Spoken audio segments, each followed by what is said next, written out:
Po, magandang araw sa inyong lahat. Maligayang Pasko sa ating lahat, mga kababayan Luzon, Visayas at Mindanao. Maging mga kababayan po natin sa buong Pilipinas at sa buong daigdig. Maligayang Pasko sa inyong lahat. Naway maging masaya kayo sa Kapaskong ito at i-bless kayo ng ating Panginoong Diyos. Yan. Love, love. At katatapos lang po ng aming pagsamba at ngayon po ay Family Day ng City of God, San Agustin, San Rafael, Bulacan.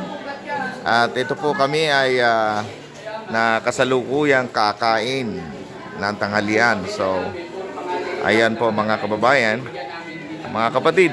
Ayan, so nakapila po ang ating mga kabataan. Kakain po. Hello, kaway-kaway! Merry Christmas! Merry Christmas! Ayan, so kukuha ng pagkain. Yan, may kanin tayo. Ayan. Okay, hello. May pansit tayo.